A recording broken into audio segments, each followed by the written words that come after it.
Ya kan kita bermediasi ya gitu. Jadi nanti kita lihat dulu karena kalau hitungannya berarti ini mediasi kedua sebenarnya ya. Untuk yang pertama dari yang pertama gitu. Bang Bimo ada potensi mediasi gagal bang? Semua kemungkinan ada. Kemungkinan berhasil ada, kemungkinan gagal ada. Ya. Semua peluangnya 50-50. Gitu ya. Kok mungkin anak-anak udah ngucapin selamat ulang tahun atau mungkin memberikan kalung gitu ke Udah, anak-anak udah ngucapin. Ya. ada apa mungkin dari Nggak usah lah, udah hadiah-hadiah juga.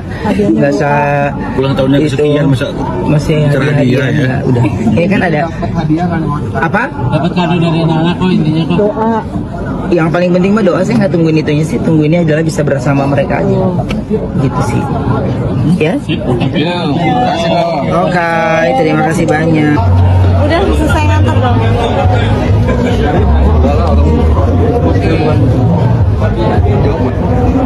Udah yuk. Aduh udah ya. Enak sama yang belakang.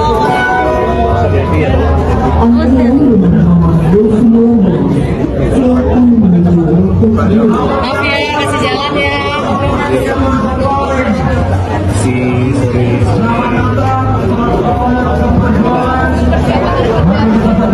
Barusan kita lihat ya cuplikan video yang sedang ramai di media sosial mengenai sidang mediasi hak asuh anak Ruben Onsu yang sempat tertunda 2 kali kembali digelar pada hari Rabu kemarin tanggal 19 Agustus 2026.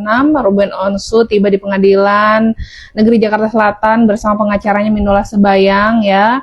Di sini begitupun juga Sarwenda pasti bawa pengacaranya masing-masing. Dari sisi Sarwenda di sini memberikan syarat supaya dipenuhilah untuk memudahkan kedua putrinya bisa menemui ayah kandungnya. Di satu sisi, Ruben Onsu secara tegas ingin nafkah anaknya itu diaudit yang nilainya ratusan juta sebelumnya, ya kan? Jangan sampai bermasalah di kemudian hari, ini masalah uang sekarang fokus hanya untuk membiayai kedua putrinya, bukan lagi dengan ada mungkin keuntungan yang bisa diambil oleh Sarwenda. Ya, di sini hanya ingin Ruben Onsu fokus bisa bertemu dengan dua putrinya lebih mudah, nafkahnya lebih lancar hanya untuk kedua putrinya. Kayaknya Sarwenda ini tuh kan pasti dia punya perasaan tersendiri yang nggak dia bisa terima dengan kondisi sebelumnya dan sekarang dia harus sendirian. Itu secara mental mempengaruhi lah tindakan-tindakan Sarwenda. Dia mungkin takut anaknya diambil sama ayah kandungnya dan dia otomatis harus berusaha sendiri mendapatkan nafkah untuk dirinya sendiri. Kalau hak asuh ada di Sarwenda, ya mungkin setidaknya dia juga bisa mendapat keringanan lah ya, mungkin bisa jadi terbantu perekonomiannya dengan mengurus kedua putri Ruben Onsu. Harusnya dari sisi Sarwenda, kenapa sih dari awal harus berubah sampai harus menyinggung nama Ruben Onsu Chong di live-live-nya yang makin meliar kemana-mana karena pengaruh CEO dan rekan-rekan kerja Sarwenda yang makin keterlaluan sih itu awalnya ya.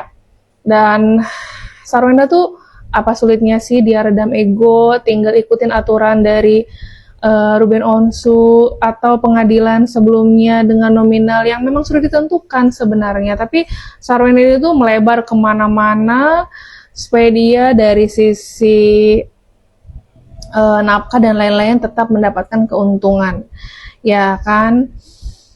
Tapi kan di sini Ruben Onsu tidak terima perlakuan Sarwenda setelah minta cerai, kok dia namanya semakin dijelek-jelekan ya, apalagi itu ayah kandung dari kedua putrinya loh, bukan siapa-siapa. Dan pasti Ruben Onsu kecewa lah selama sebelumnya dia begitu sayang kepada Sarwenda, mantan istrinya ya kan. Tapi ternyata balasannya sekarang kok kayak gini. Kesulitan lah bertemu kedua putrinya juga. Kalau banyak komentar-komentar netizen juga ada yang bilang kayak gini, bener kata Farhad Abbas, lupakan anakmu, cari istri lagi, buat anak lagi nggak usah diperebutkan, besok juga nyari sendiri, katanya gitu kan. Emang di sini lebih ke belajar lagi pelajaran hidup yang sebenarnya ya, bukan soal lagi logika atau perasaan diutamakan, tapi ini ada hikmah di balik kasus ini sebenarnya.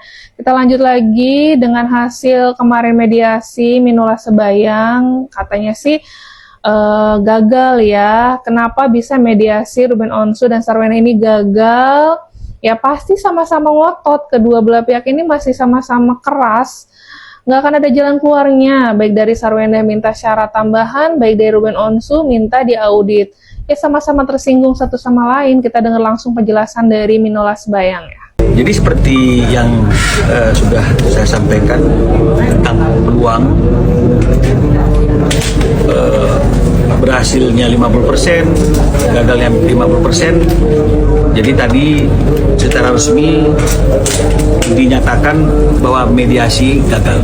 Oh, gagal. Ya, karena tidak terdapat kesepakatan dan kesepemahaman masing-masing prinsipal.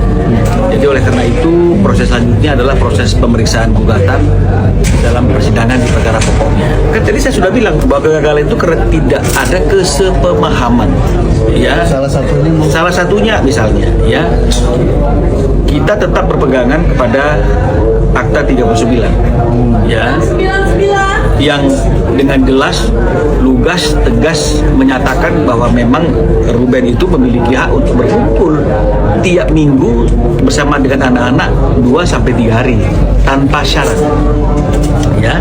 Dan tadi majelis hakim juga menanyakan ada yang bawa ke Akta 39-nya, kebetulan kami yang bawa, kami tunjukkan dan hakimnya baca. Jadi hakimnya bilang, oh bener dong, artinya kan ini tanpa syarat ya. Nah sementara pihak sana kan selalu ingin ada syarat dengan berbagai macam argumentasi. Tuh, gimana nggak makin rumit hubungannya Sarwenda sama Ruben Onsu ya. Ini sayang, dari kedua putrinya Ruben Onsu pasti tertekan, pasti memendam dengan polemik orang tuanya yang nggak selesai-selesai. Pasti mental kedua putrinya terguncang lah ya. Apalagi yang anak pertama itu udah mulai remaja.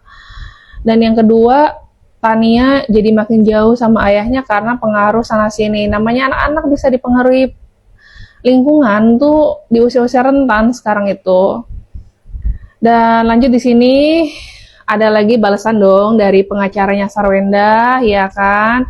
Dirasa tak lazim. Tak lazim gimana, Pak? Ini sebenarnya hanya ingin terbuka kedua belah pihak, jangan sama-sama mempertahankan ego. Cobalah untuk netral, ini demi kedua putrinya Ruben Onsu. Kita dengar langsung dari pengacaranya Sarwenda ya, kalau tadi kita dengar dari pengacaranya Ruben Onsu. Saya meluruskan ya, terkait yang dimaksud Bang Minola itu menurut Akta 39 adalah yang sudah pernah dibayarkan oleh klien Bang Minola itu adalah biaya pemeliharaan dan pendidikan anak. Itu bunyi pasalnya ya. Jadi pemeliharaan dan pendidikan anak ditanggung oleh kliennya Bang Minola. Jadi bukan nafkah. Nafkah itu hanya satu item yang ada di situ. Jadi angka yang sebesar itu bukan hanya murni satu nafkah ya, tetapi adalah biaya pemeliharaan dan pendidikan ya. Kita siap untuk menyampaikan pertanggungjawaban pelaporan terhadap itu ya. Saya pastikan sekali lagi kita siap menyampaikan pertanggungjawaban pelaporan terkait dengan biaya yang pernah diberikan. Tetapi harus dipahami biaya itu bisa diserahkan pertama adalah ditalangi dulu oleh klien kami. Jadi sistemnya reimburse. Jadi biaya yang ada itu ditalangi dulu oleh klien kami, lalu setelah itu klien kami menagihkan dengan poin-poin ini, biaya ini untuk ini, biaya ini untuk ini, biaya ini untuk ini. Dibaca oleh pihak klien Bang Minola dan disetujui. Harusnya kalau dia tidak menyetujui, pada saat disampaikan sudah tidak akan dibayar. Misalnya ditagihkan 200 juta, yang setuju misalnya 100 juta, ya sudah dibayarkan saja 100 juta. Artinya proses itu sudah ada persetujuan sebenarnya ya, tetapi lucu kalau sekarang mereka minta audit nafkah atau audit biaya pemeliharaan dan pendidikan. Tetapi klien kami tegaskan tidak berkeberatan itu dilakukan. Klien kami nggak ada masalah karena semua buktinya ada. Tetapi ya lucu aja ya, audit itu kan biasa untuk perusahaan, untuk karyawan. Kalau yang mereka lakukan ini untuk kehidupan anak makan bakso di pinggir jalan lalu diminta bon bakso, ini kan agak, menurut saya agak nggak lazim lah buat kami lawyer. Tapi yang lazim sebenarnya adalah audit kesehatan buat kami ya. Kalau dia memang mau meminta audit nafkah atau biaya pemeliharaan dan pendidikan, itu kita juga minta audit. Ribet guys, coba di komen ya di sini seperti apa perkembangan update selanjutnya.